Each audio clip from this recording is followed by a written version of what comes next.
For your audience, my name is Beitt Toms. I'm chairman of the British-Ukrainian Chamber of Commerce, and I'm pleased to talk about this important matter involving our member, Avellana Gold Limited, which is a mining company in Zakarpattia, which is being attacked in what is generally described as a corporate raid. I know something about this, both because Avellana is our member, and also I was asked to look into the legalities of the matter as a lawyer. And so I know a lot about what is going on in this case. And our conclusion is that it is pure corporate raiding. It's extremely sad to see this return to Ukraine. We assume that this is a test of the new president to see if he will pursue the policies of his predecessors and bring corporate raiding to a halt, or whether corporate raiding will continue. And we are confident that the new president will stop corporate raiding. As everybody knows, Ukraine's economic future depends largely on the amount of foreign investment. We are still an economy that needs foreign investment, and foreign investment has been the basis of the development of every economy in the world. The US economy was based on British foreign investment. The Chinese economy was based on US foreign investment. After the Second World War, the European economies were based on US foreign investment. Without foreign investment, Ukraine will not be nearly as prosperous as it should be. But we will only get foreign investment if we protect the foreign investors that are here from improper corporate attacks, corporate raiding attacks, to dispossess the investor.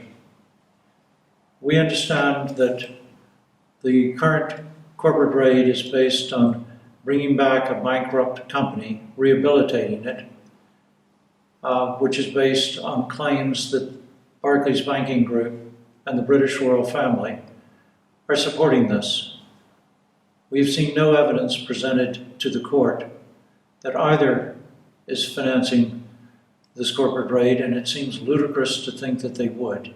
We've never heard of such a thing, and to our knowledge, not one bit of evidence has been offered to show that the Barclays Banking Group, one of the world's greatest banking groups, or the British royal family is involved. It sounds like a comic book. And we can not understand how a genuine Ukrainian court, a judge, could seriously entertain any of these claims without substantiation. So we think that it's important that the presidential administration become involved to investigate this, to look into it immediately. We understand that a number of the people involved in the raid have either been convicted of crimes or being prosecuted for crimes elsewhere. It does not appear to involve the sort of people that a judge should be listening to when they claim to have support from major financial institutions and other investors.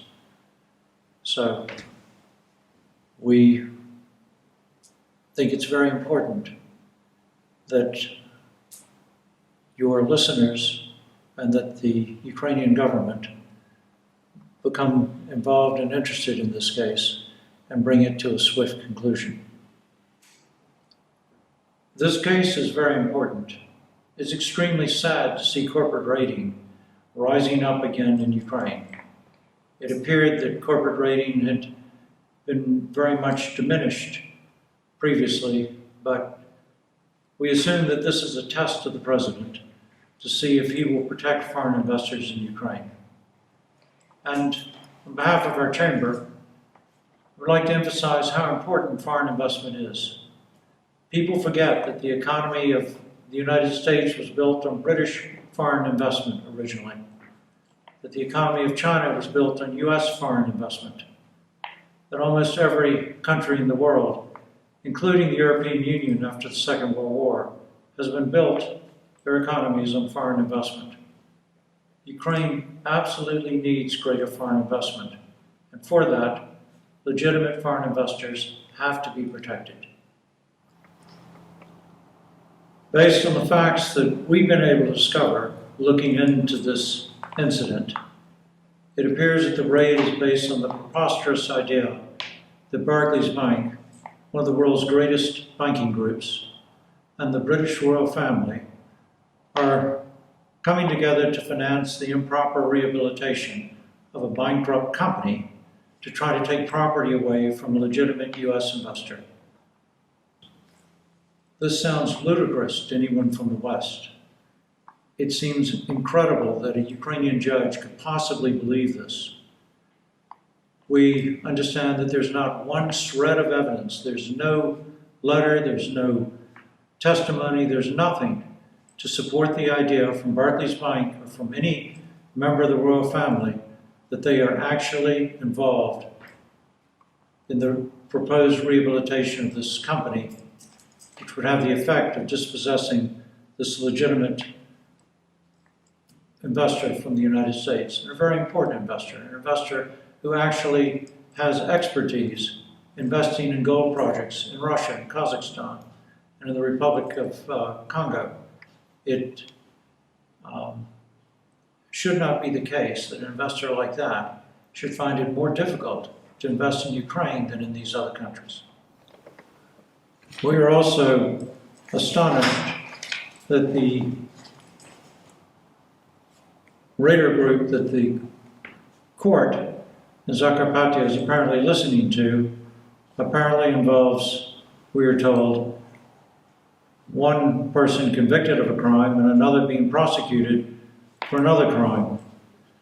These are not the sort of people that a court should be listening to for claims that the Barclays banking group and the royal family are involved in supporting their project without actual, genuine evidence. So this appears to be the worst sort of corporate raid, where a bunch of people have rigged accusations in order to attack a genuine US investor. So, as a British chamber, we want to see foreign investors who come to Ukraine in good faith, with great expertise to make serious investments in this country, protected against corporate raiding.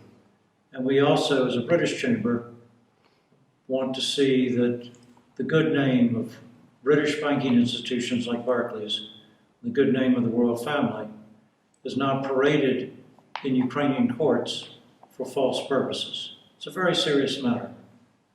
We trust that the government will intervene to stop this.